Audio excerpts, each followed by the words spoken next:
Amahoro kuri mwebwe mwese mukurikira ibiganiro vya televiziyo Isanganiro, kaze muri ano makuru avugwa mu rurimi rw'ikirundi akabagizwe n'ingingo nkuru zikurikira.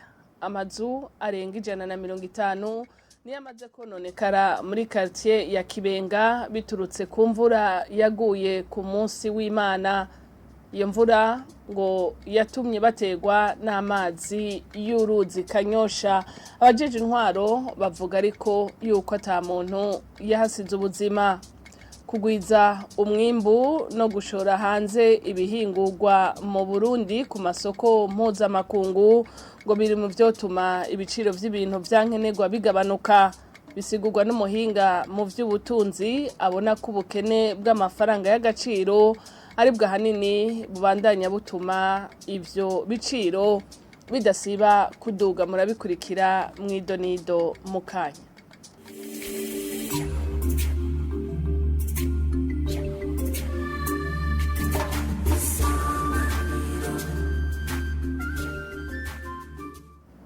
Dasuye kubaramutsa, nari mpejeje kubibabwira yuko inzu hafi 170 nizo zimaze kononwa n'amazi y'uruzi Kanyosha gwataye inzira biturutse ku mvura nyinshi yaguye ku munsi w'Imana, bituma amazi y'uruzi Kanyosha yisuka muri quartier ya Kibenga. Umwe mu bajeje intwaro muri iyo quartier atanga ivyo biharuro avuga ariko ko ata muntu yahasize ubuzima. Nayo bamwe mu banyagihugu batewe nayo mazi basaba ko leta yobagarukirako mu kuzana ibimashine vyosubiza ugo ruzi mu nzira yago. N'inkuru tubaza mugenzi wacu Jean-Marie Vianney Ngendakumana. Ushitse aho muri quartier ya Kibenga hatewe nayo mazi y'uruzi Kanyosha, ubona uruja n'uruza rw'abantu bariko barasohora mu mpangu zabo ibintu vyanyagiwe n'amazi y'iyo mvura. Umwe mu banyagihugu aba muri iyo quartier amenyesha ko iyo mvura yaguye mu ijoro ryo ku munsi wa Noel mu gihe cy'isaha 8 z'ijoro, akagira amakenga ko bashobora gutegwa n'indwara ziturutse kwisukurika. Ku munsi wa Noel twiriwe tumeze neza dutekanye, ikirere kimeze neza, ariko nijoro mu masaha 8 y'ubuca twese twagiye dusanga twatwawe ibintu vyatwawe, uruzi Kanyosha gwinjiye, nta kintu na kimwe gwadusigarije. Ingaruka mbi icambere ingwara zica ziza zikadutera kubera aho tubaye, les maladies de mensale, ona abana, abantu babatama bari vulnerable. Twe twibaza yuko rero ingingo zihuta zofatwa kuwe wa Croix Rouge nkijejwe gukinga ibiza, hanyuma n'izindi za leta twitoreye zigakurikira. Ivyo ronekaye ni vyinshi kuko urabona amazi yinjiye mu nzu akagera ku metero. Ivyo twicarako bijya bikoresho vyo mu nzu vyose vyaratwawe, amamatera aratwagwa, ibitanda biratwagwa, impuzu zaratwawe. Urabona naho twabikije imodoka turiko tuzikura dusunika kugira ngo turabe yuko ibintu bitogoma vyononekara hanyuma tukagira ingorane. Nayo ku bwa Desire Bundoyi yarahagarikiye ibikorwa vyariko birarangurwa n'umuryango utabara imbabare Croix Rouge muri ico kibanza, amenyesha ko muri kino gihe ko bariko barapompa ivyo bibanza ngo kuko iyo ibihe nk'ivyo bibaye abanyagihugu bashobora gufatwa n'indwara ziturutse kwisukurike. Twasanze ari ikibazo gikomeye kuko aya mazi yatengaha ni n'uruzi Kanyosha gwataye inzira. Urabona rero yuko imiryango myinshi ubu iri mu kangaratete. Twasanze amazu menshi amazi ariyo yinjiye. Ibi rero bica bigira ingaruka mbi ku buzima kuko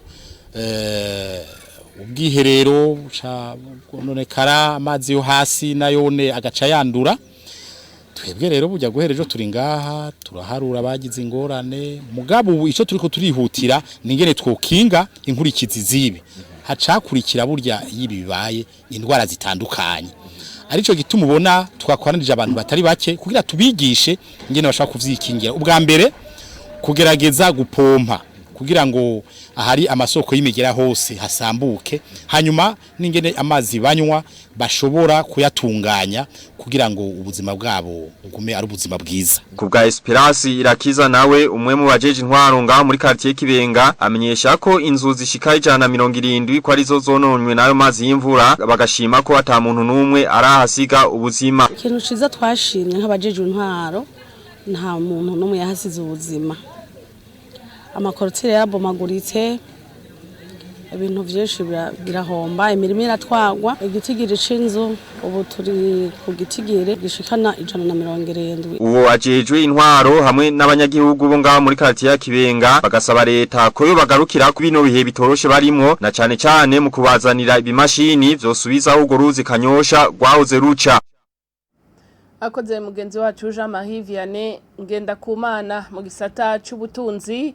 Ubukene bw'amafaranga y'agaciro hamwe n'ibikoresho bifasha mu kuronka umwimbu biba bizimvye biri mu bituma ibiciro vy'ibintu vyankenerwa bidasiba kuduga, bisigurwa n'umuhinga mu vy'ubutunzi nako Murantunga Prosper Niyoboke abona ko vyofasha yuko ibihinguwe bishogwa hanze vyofasha kugira amafaranga y'agaciro abandanye aboneka mu gihugu.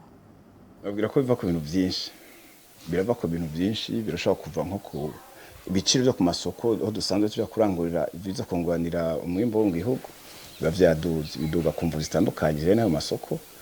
Hama mu masoko ushobora gusanga afise nuko imyimbo yaho yunganirwa n'imiva mu gihugu bifise ibibazo.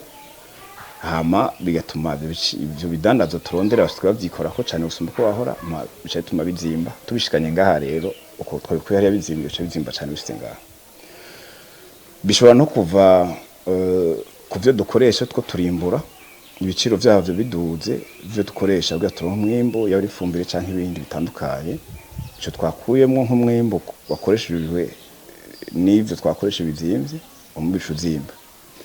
Hama hariho nuko ukuntu amafaranga aciye atabariho amafaranga menshi agaciro ariho biratuma ifaranga ritanovwa karanga mutima kanovera karyo rigereranije ku yandi ugasanga risigaye ridafise tugereranije no kuri ifaranga ko twovuga ko rifise ubushobozi bunini twita parité. Iryo rero tubifatanije nivyo vyose birashobora gutuma ibiciro umubona menga vyaduze canke biduhuka. Hama fisi imfatiro nyinshi nababwiye ko mu kubitorera inyishu hariho inyishu zo hafi zifatiye n'ibibazo biba biriho biciriritse zo hagati hama n'izirama zifatiye ku ngezo zitandukanye. Izo zo hafi novuga no zihamiriza zo twisunga cyane kunyifatire kuduko bifata hama no kwishira cyane imbere biganiro kugira barabe byo kogwa newe umwimbo dufise urakwiye tureka barara kurangura se tubashigikira bashe kurangura byo birashobora gufasha. Hama ku byo hagati navuze ni gukariza ubwenge guhinyanyura uko abantu basanzwe bakora mu cyane by'umwimbo cyane mu by'uburimi ndatswari mu mashira hamwe nk'amakoperative bakabafasha kongereza uburi ngene bakora hama karimira isoko ntibarime bimiro byo bisanzwe hagira ishuri hindutse hama bakabashikira no mu guhingura ivyo bimbuye bakamenyera gukorera isoko hama bakora hamwe no mashira hamwe ko leta itunganya mu by'umuyaga nkuba mu by'amabarabara mu bindi byifatiro byo hejuru ku buryo no mwimbo zukaduzwa hama gahingurwa akaja no vyange inzego dishikira disuma igitegwa canke ikintu ikore mu Burundi shobora kwemerwa ku masoko mpuzamakungu gifise nubwira karana ubuziranenge ivyo vyose bigaze bigafasha ko inyishu zogenda ziraboneka. Nayo ngo gukuraho amakori n'amatagisi ku bifungurwa vyinjira mu Burundi bivuye hanze ngo vyofashe ko abanyagihugu bose muri rusangi babaho neza bikavugwa na Kefa Nibizi umunyepolitike asanzwe arongoye n'umugambwe Kodebu abona ko ubusumbasumbane bw'ibiciro by'amafaranga mva makungu hagati ya leta n'abikorera ivyabo bituma ibiciro vy'ibidandazwa biduga ku isoko. Tuyoza yuko iduga ry'ibiciro riva ku bintu vyinshi hariho nk'ibintu byo gutakaza agaciro aho usanga hariho ubusumbane bukomeye hagati y'amafaranga y'agaciro muri leta no mu bita kuri marché noir ugasanga rero amafaranga y'agaciro aboneka gusa kuri marché noir ku giciro kinini abantu bakaza kugura ibintu byinshi bizimvye bakaca baduza ibifungwa bwa bashoboye kuronka uburyo bwo gushaka kugura ivyavuye hanze ku giciro gihanitse ubwa kabiri murabona yuko nko muri no mwaka cyangwa muri no minsi mike igiciro c'igitoro caduze inshuro zibiri zose kiva ku 2,400 kija ku 3,250 bitahora bibaho bituma kumbure ibintu vyose bikwirikira biduga n'ibifungurwa rero biraheza bijamwo uyu munsi rero turavye imisha abakozi bafise iyo bagiye gusuma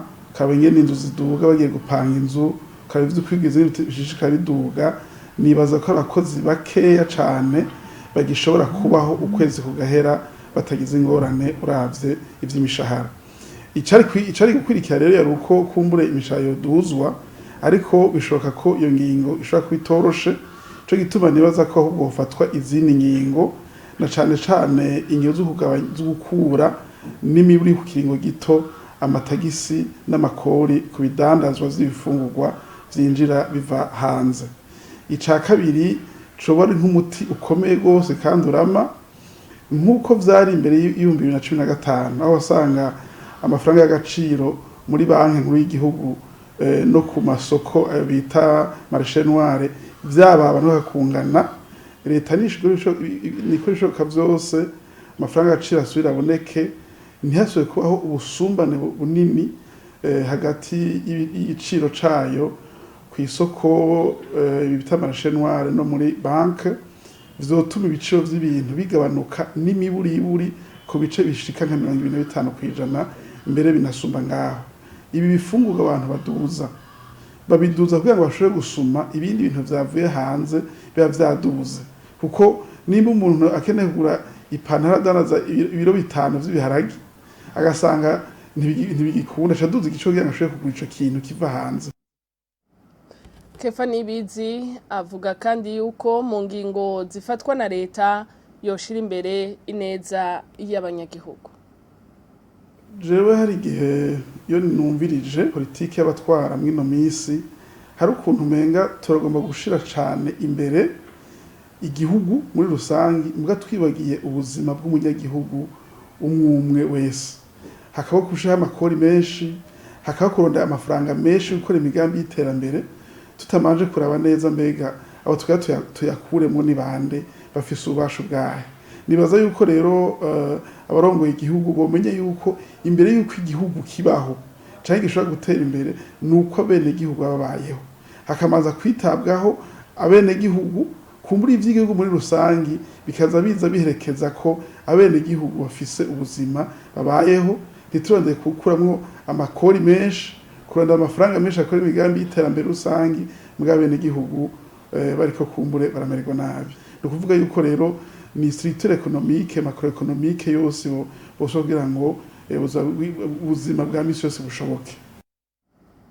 Ano makuru tuyasozere mu bivugwa mu bindi bihugu. Denis Mukwege yaronkejwe agashimwe nk'uwaharaniye amahoro bita Prix Nobel de la Paix mu mwaka wa 2018 ari kumwe n'abandi banyepolitike babiri bo mu gihugu ca Congo iharanira demokrasi baherutse gushikiriza babicishije mu nyandiko ko leta irongowe na Felix Tshisekedi iriko irekurira ikibazo c'umutekano w'igihugu mu minwe y'abanyamahanga.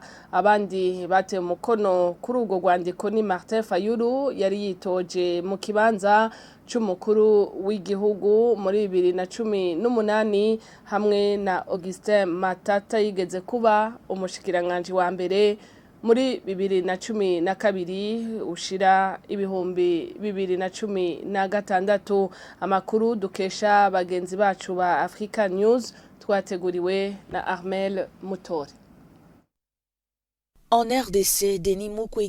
Mu gihugu ca Republika iharanira intwaro rusangi ya Kongo, Denis Mukwege yaronkejwe agashimwe ka Prix Nobel de la Paix mu mwaka wa 2018. Martin Fayulu yabaye wa kabiri mu matora y'umukuru w'igihugu ya 2018 n'uwahoze ari umushikiranganje wa mbere Augustin Matata Ponyo babicishije mu rwandiko bariyamirije politike ya leta mu vyerekeye kwivuna umwansi bakagiriza leta kuba yerekeye ikibazo c'umutekano mu minwe y'abanyamahanga bakadoma k'urutoke ibihugu vy'u Rwanda na Uganda bagiriza kuba bifise uruhara mu guhungabanya umutekano w'igihugu ca Kongo. Ikitabuza ko intambara zikomeza hagati y'igisirikare ca Kongo n'imigwi yitwaje ibigwanisho, naho hari igisirikare ca MONUSCO n'igisirikare c'akarere ka Afrika y'ubuseruko ku butaka bw'ico gihugu. Ngo n'amasezerano yo guhagarika indwano yatewe ku mukono mu kwezi guheze Rwanda mu gihugu ca Angola ngo ntaco yahinduye. Abo banyekongo batatu bakaba basaba ko abaroberi b'umugwi M23 bova ku birindiro bigaruriye atagisabwe. Banasaba inama ya ONU ijejwe umutekano kwiyamiriza yivuye inyuma igihugu c'u Rwanda. Nayo kuvyerekeye politike y'igihugu, Denis Mukwege, Martin Fayulu na Augustin Matata Ponyo bariyamiriza uko itegurwa ry'amatora ririko riragenda, bakavuga ko biri kubiri n'icibwirizwa shingiro rivuga. Arakoze Armel Mutore, bakoze na bagenzanje bandi bafashije gutorokanya no makuru twabashikirije kuri uno munsi, akaba ari hano duciye tuyasozerera. Mwakoze namwe bwe mwese mwadukurikiye, mugire ibihe vyiza.